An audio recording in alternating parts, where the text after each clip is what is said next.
Bonjour, bonjour à toutes et à tous, mes amis de lumière. Comme promis, eh bien, chose due, nous voici pour notre premier rendez-vous avec Fabrice. Fabrice, l'ingénieur, et moi, le médium, on va dire le clairvoyant. Alors, Fabrice, tout d'abord, bonjour. Bonjour Laurent, bonjour à tous. Merci, Fabrice. Alors, aujourd'hui, tu vas nous dire à ta manière, à ta façon, qui est Dieu, qu'est-ce que c'est l'âme et qu'est-ce que c'est finalement l'esprit. Alors, parce que Alors, toi, c'est vu, je veux dire, on va dire, on te connaît avec ta méthode, bien évidemment, mais on a envie d'en savoir plus. Parce que alors, moi je Dieu, vais, oui, oui, exactement, je vais exposer ma vision métaphysique et de toute façon on va se confronter. C'est pour ça que, à moins que tu aies quelque chose à rajouter en préambule, eh bien moi je vais t'inviter tout de suite à rentrer dans le vif du sujet et puis je vais te poser une question. Laurent, c'est quoi Dieu pour toi? C'est quoi l'âme? C'est quoi l'esprit? Est-ce que tu peux me le dire? Dieu pour moi, c'est une vibration, c'est une énergie. C'est l'homme de tous les hommes. C'est la lumière éternelle, la lumière divine. C'est celui qu'on est tous, parce qu'on est toutes et tous divins. Nous sommes toutes et tous la source et nous sommes toutes et tous des réincarnés de la lumière. Dieu, c'est une entité positive, bien évidemment, mais plus que ça. Comme Jésus, comme Marie, comme Moïse, et on peut comme Mahomet, on peut en citer plein, plein, plein, eh bien, ce sont des entités de lumière, comme nos anges gardiens. Et tu le sais, l'archange Gabriel, Michael, Raphaël, Uriel, Michel, des anges qui nous accompagnent dans notre vie, et ce sont bien des maîtres ascensionnés, des gens qui, en fait, sont là en permanence pour nous guider dans ce chemin de lumière. Alors, bien évidemment, je vais attendre, toi, ce que tu en penses. L'âme, c'est quoi? L'âme, c'est tout simplement... Alors, l'âme, c'est plus que... Ce n'est déjà pas le corps matériel, puisque nous, c'est de la carrosserie que l'on a. Voilà, c'est une carrosserie, ce qu'on voit et tout. L'âme, c'est tout simplement... Eh bien, c'est... L'âme, c'est la pensée, c'est la lumière. L'âme, c'est l'éternité, puisque l'âme, elle voyage dans le temps. L'âme, on peut la retrouver, notre âme, elle était peut-être réincarnée, c'est pas peut-être, c'est sûr, elle était réincarnée dans d'autres corps avant notre vie actuelle.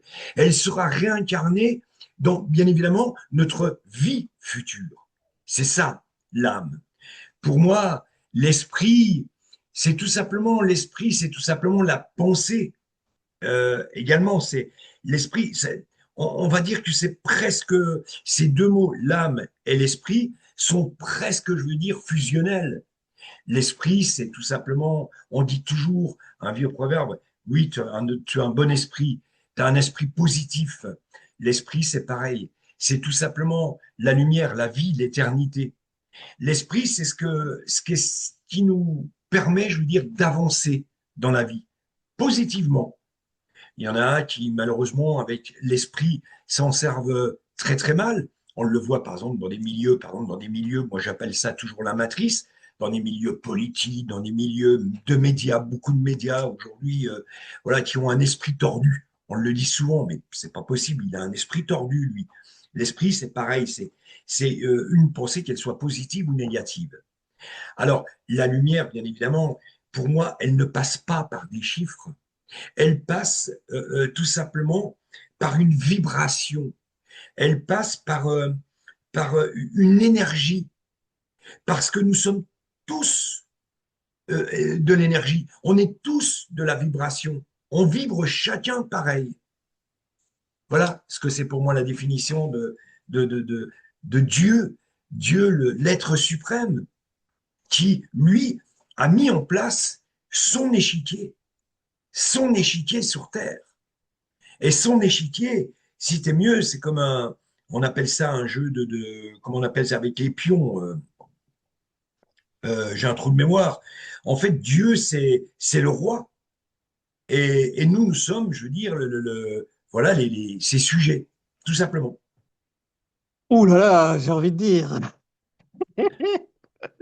Alors j'adore, puisqu'on a bien parlé de confronter deux visions. Donc, alors moi, ta vision, pour moi déjà, tu as évoqué beaucoup de choses. Tu t'es pas limité à Dieu et à l'âme, tu m'as parlé de lumière, alors l'esprit, oui, mais tu as mis beaucoup de concepts autour de tout ça. Et moi, forcément, en tant qu'ingénieur, moi, je trouve que l'histoire est très jolie. Moi, pour moi, tu m'as fait un peu un teasing type Hollywood ou type Walt Disney. La Bible, pourquoi pas, voilà. C'est très romancé, c'est très anthropomorphique, tout ça. Il y a une personnification de concepts, hein. Mais ça convient pas à l'ingénieur. L'ingénieur, lui, le métaphysicien, lui, il veut concrètement une réponse pragmatique, une réponse, je dirais, presque matérielle, physique, d'un point de vue procédural. C'est quoi Dieu? C'est quoi ce phénomène de Dieu? Et une réponse, effectivement, plutôt de type description du phénomène. Et c'est là où moi, je vais répondre différemment. Je vais exposer ma vision, je vais dire d'un point de vue métaphysique, et je vais essayer de faire le pont. Donc finalement, si je résume ta pensée, tu me diras oui ou non. Dieu, en tout cas, je ne vais pas tout prendre, mais je vais déjà prendre l'essentiel, il m'a semblé être l'essentiel. Dieu, il est partout. Dieu, c'est une énergie. Dieu, c'est ce qui crée tout, d'accord? Dieu, avec cette lumière-là, c'est cet amour, en ce sens où c'est ce qui relie dans un esprit de cohésion, d'accord? Voilà ce que j'ai retenu par rapport à Dieu. Est-ce qu'on est d'accord? Alors, oui, Tu on est valides? d'accord.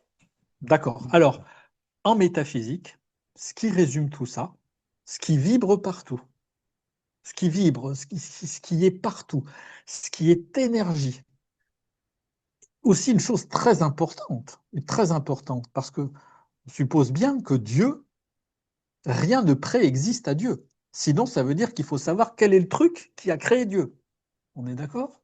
Donc pour moi, la chose qui résume tout cela, qui est la chose qui est partout, l'énergie qui est partout, la chose qui fait que, à laquelle rien ne préexiste, il n'y a rien avant, c'est le néant. Toutes les écoles de métaphysique, de Aristote à Platon, en passant par les néoplatoniciens, jusqu'à des métaphysiciens modernes, comme Frank Athem, que j'aime beaucoup et dont finalement qui m'a beaucoup inspiré pour l'hypothèse de départ, même si on a des visions ontologiques très différentes. Pour tous ces gens-là, on part du néant. Le néant, c'est quoi? Le néant, c'est pas un vide stérile. Le néant, c'est un tissu vibratoire. C'est quelque chose qui vibre. C'est un tissu porteur d'énergie créatrice. Alors tu vas me dire quand tu dis ça, oui, bah, le néant, quand même, c'est quand même bizarre cet aspect parce que de rien, comment on peut expliquer qu'il y a quelque chose? Mais tout simplement parce que le néant, c'est un paradoxe mental. Alors, c'est quoi un paradoxe? Parce que là, c'est des mots. Pourquoi? Comment? Eh bien, le néant, il a de cela de paradoxal que si on le définit, alors j'ai dit, c'est à la fois c'est tout, c'est partout, et il n'y a rien avant. Ben oui, le néant, s'il existe, le néant, il est partout, il n'est pas à côté de quelque chose. Sinon, c'est plus le néant.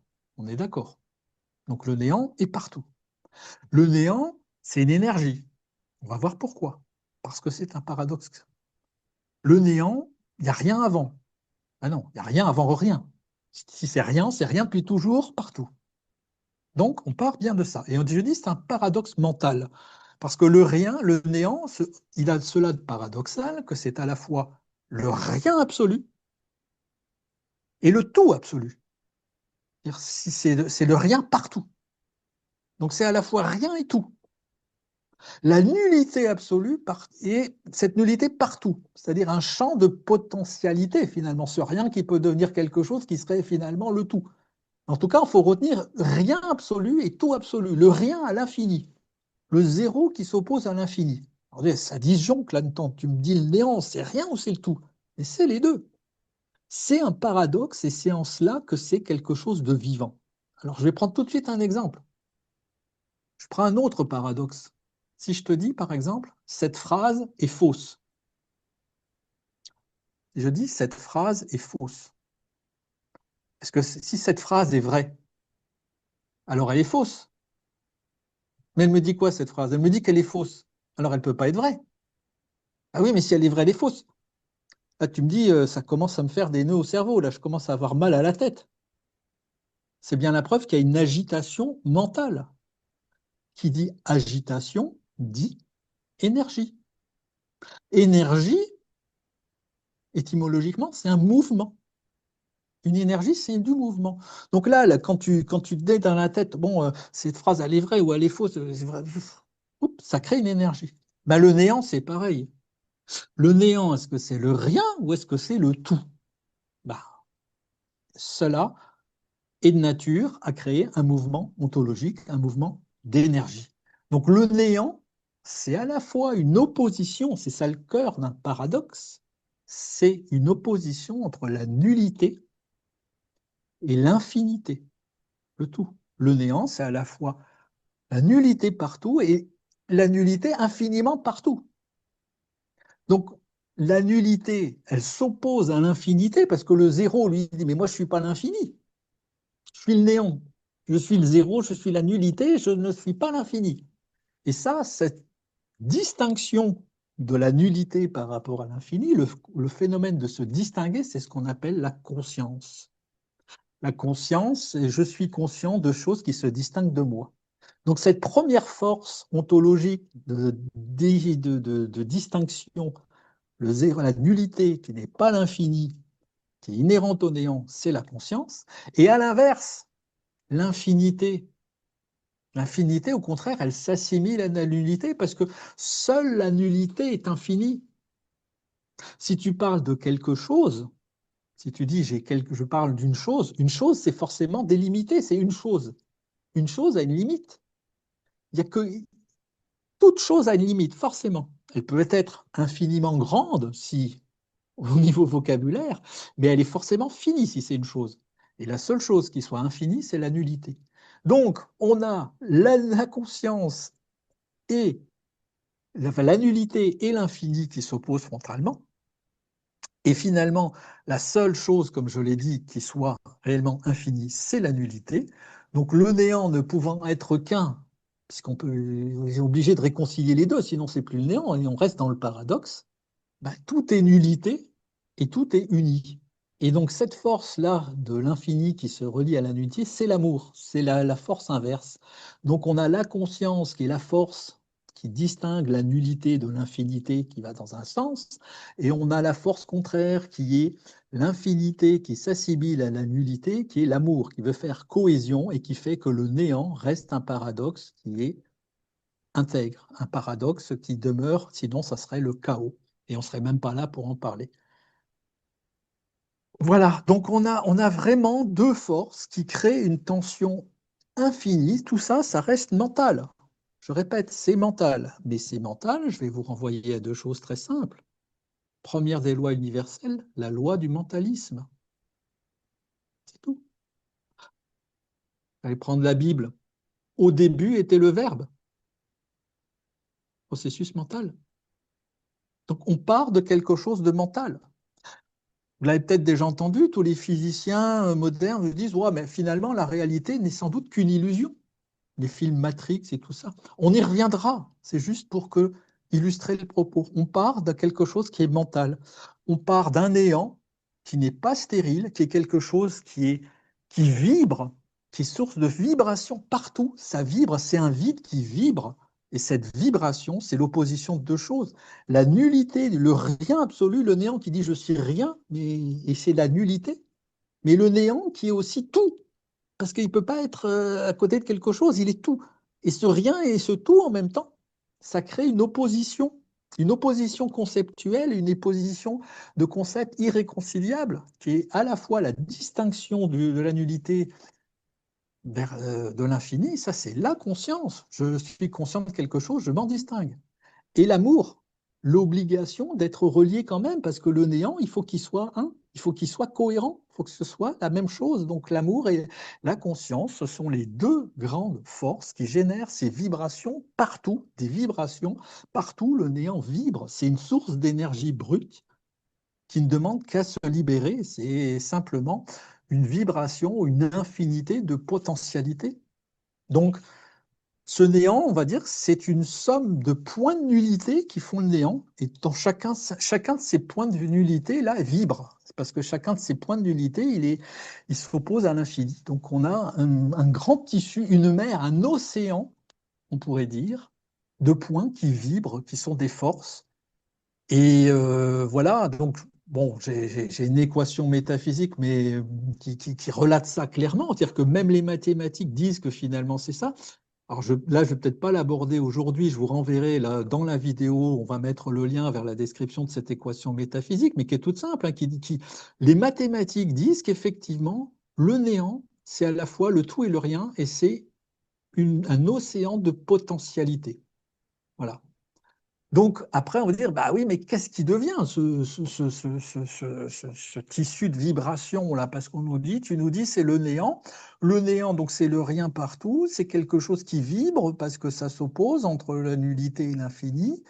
Mais c'est ce mouvement vibratoire là, qui est l'opposition de la conscience et de l'amour. Mais c'est quoi? Ben, c'est ça ce qu'on appelle l'esprit, la divine matrice, le souffle créateur. Sauf le créateur de l'univers, de tout ce qui existe. L'esprit, c'est le néant qui se manifeste. Le néant, c'est le rien. Et ce mouvement perpétuel de la conscience et de l'amour dans tous les points de ce néant, eh bien, c'est ça qu'on appelle l'esprit, c'est ça qu'on appelle la divine matrice. Divine matrice, pourquoi? Parce qu'elle est créatrice, parce que cette opposition, c'est là où on va aller sur un deuxième volet. Je vais te laisser réagir avant de passer à la deuxième partie, puisque là, moi, je parle de Dieu. Donc, cette notion de Dieu créateur, finalement, ça n'est qu'un concept mental, une opposition, finalement, entre ce rien et ce tout, qui est corroboré largement par la physique quantique, parce que les physiciens quantiques, finalement, décrivent ce phénomène de Dieu, ce phénomène de néant, parce qu'il existe bien en physique quantique un champ primordial, un champ d'énergie pure qui préexiste avant la matière. Il existe, il est connu de tous les physiciens quantiques. C'est ce qu'on appelle le champ de Planck, le champ des ondes scalaires. C'est des champs de fluctuation d'énergie autour de ce qu'on appelle le point zéro, c'est-à-dire autour des points de nullité. Donc le concept métaphysique devient réel au niveau de la physique quantique. C'est pas que du blabla. Et donc, on est de l'ordre de vibrations qui sont, si je devais donner des chiffres, de l'ordre de 10 puissance, allez, 10 puissance 35 Hertz en termes vibratoires et 10 puissance moins 35 mètres en termes de longueur d'onde. Bon, là, c'est technique, mais c'est pour vous dire que même la physique quantique a quantifié l'existence d'un tissu vibratoire avant la matière qui serait un tissu originel, un tissu d'énergie brute qui existe. Et donc moi, je dis, c'est la manifestation du néant, c'est un concept métaphysique, c'est l'opposition de deux forces, la conscience et l'amour. Et puis, on peut dire que c'est ça l'origine, notre origine, et que c'est ça Dieu. Voilà pour le premier chapitre. Est-ce que tu as je te donne 2 minutes parce que je veux passer à l'âme quand même. Alors, je vais très vite te répondre. Bien évidemment, on ne parle que dans dans ta façon de penser, dans votre façon de penser, vous les hommes, les ingénieurs et je veux dire, les personnes, on va dire, très, très intelligentes, d'accord? Pour moi, alors déjà, tu me disais la divine matrice. Non, il n'y a pas de divine matrice. La matrice, c'est tout simplement les ténèbres. Je vais t'expliquer pourquoi. Déjà, côté mathématiques, les mathématiques, le domaine de Planck, par exemple, qui est le moins que zéro, on est d'accord. Les mathématiques ont été inventées par qui? Par les hommes. C'est-à-dire, c'est les hommes qui ont inventé les chiffres, les nombres. C'est les hommes qui ont inventé la grammaire. C'est les hommes qui ont inventé notre façon de parler aujourd'hui. C'est la matrice aujourd'hui qui a voulu faire de nous ce que eux voulaient, ce qu'on sache. Et c'est ce que tu es en train de me dire aujourd'hui. J'en suis intimement persuadé. Qui est Dieu? Dieu, c'est l'éternité. Dieu, c'est, non, Dieu, c'est l'univers. Dieu, c'est une énergie qui traverse depuis toute une éternité. Eh bien, ça peut se passer dans l'espace, ça peut se passer dans la vibration, ça peut se passer dans l'énergie, mais Dieu a toujours, toujours existé. Bien évidemment, il a dit qu'un jour, Laurent, Dieu Laurent, sait. Laurent, je vais te couper parce que tu es en Vas-y. train de me refaire ton argumentaire de départ Oui, et je voudrais mais avoir le temps d'aller au bout du mien. Mais moi, ce tout que à je fait. conteste dans ta vie, enfin, moi, ce en quoi je m'oppose à ta Mais cette vision, c'est vidéo est qu'elle ne faite me pour donne ça. et C'est elle ne me donne aucune preuve matérielle de ce que tu dis. Et moi, j'ai le sentiment que quand moi, l'explication que je viens de donner, non seulement elle a un argumentaire scientifique qui le valide, deuxièmement, d'un point de vue métaphysique, on va dire, on est dans l'ordre de la démonstration ontologique parce que ça tient la route.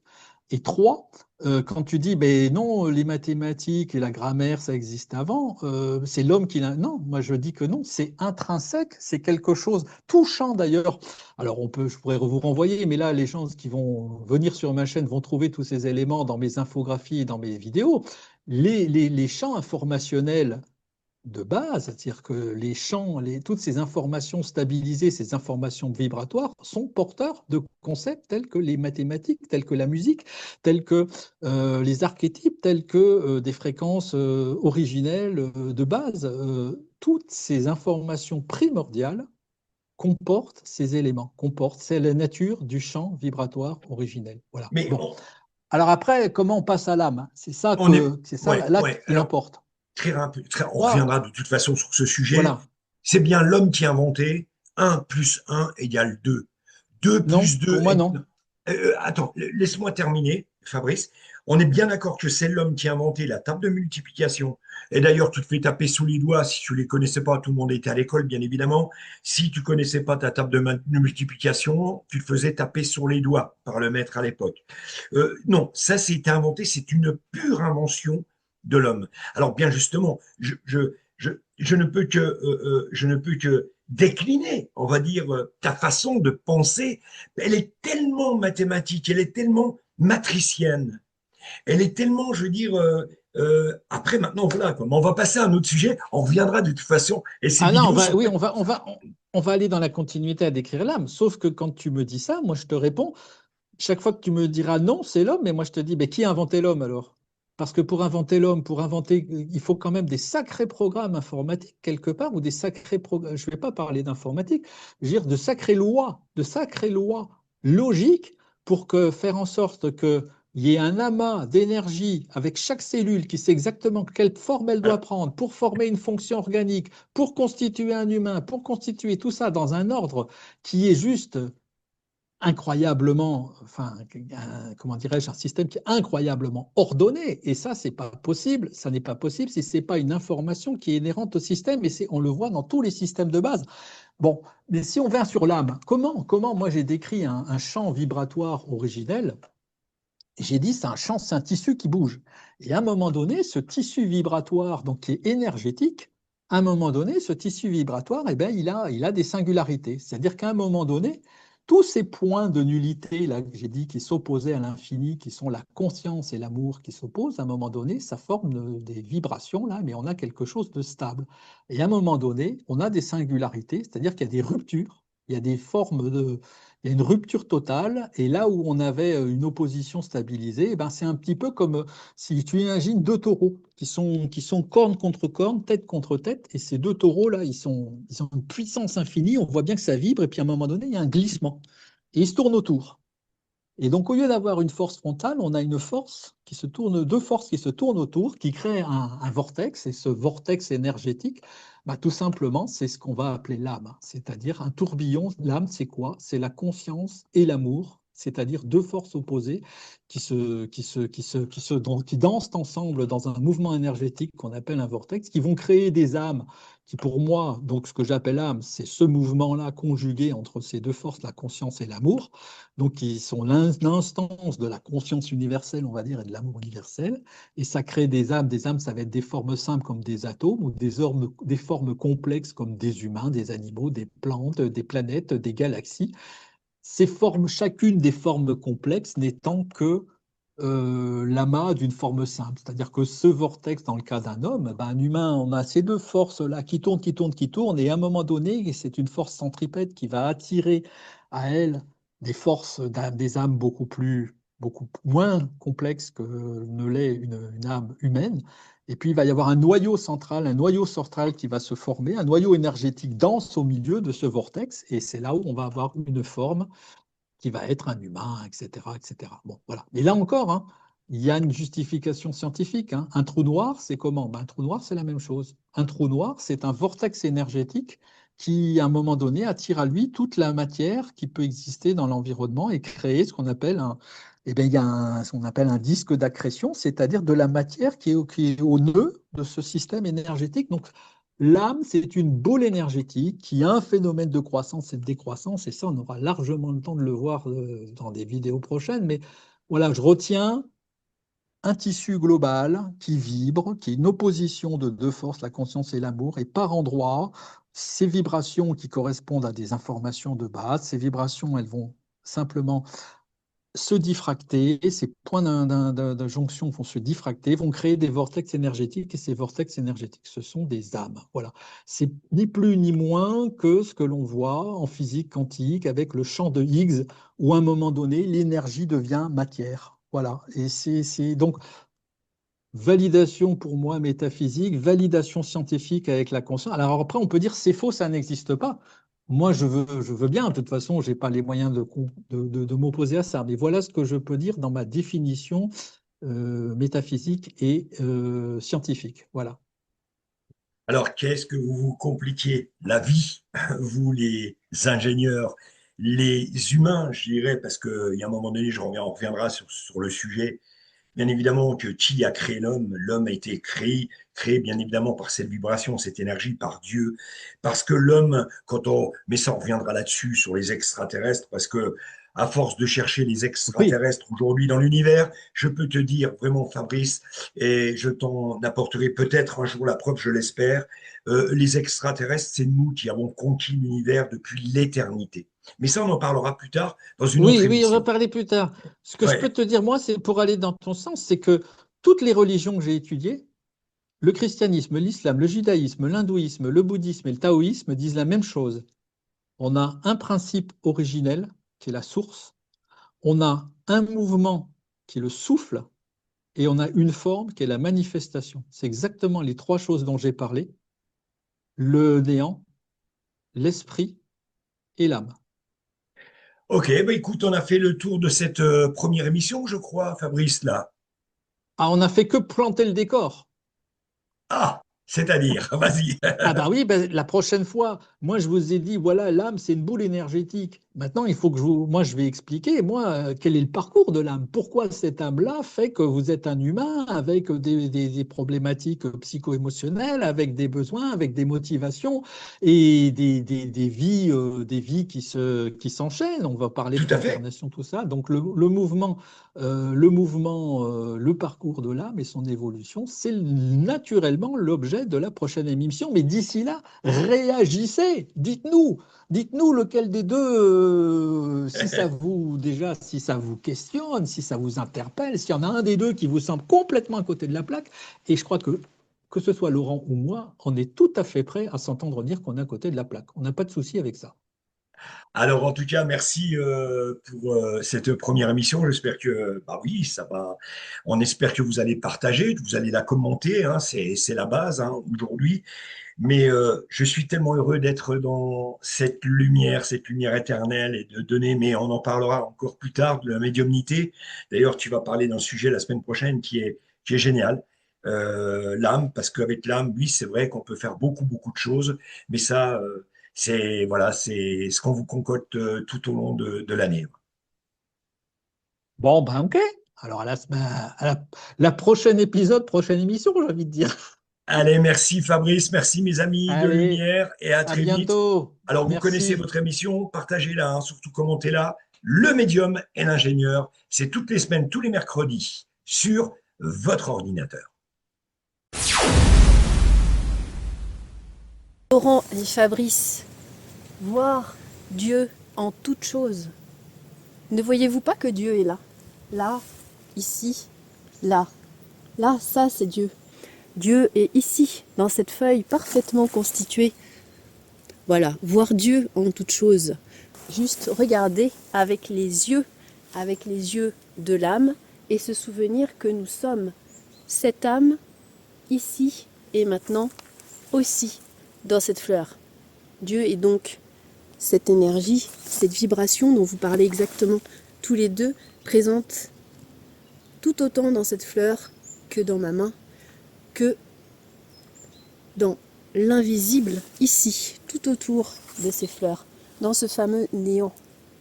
Alors oui, on peut y voir de la théorie, on peut y voir des graphiques, on peut y voir des mathématiques, on peut y voir une âme, on peut y voir plein de choses.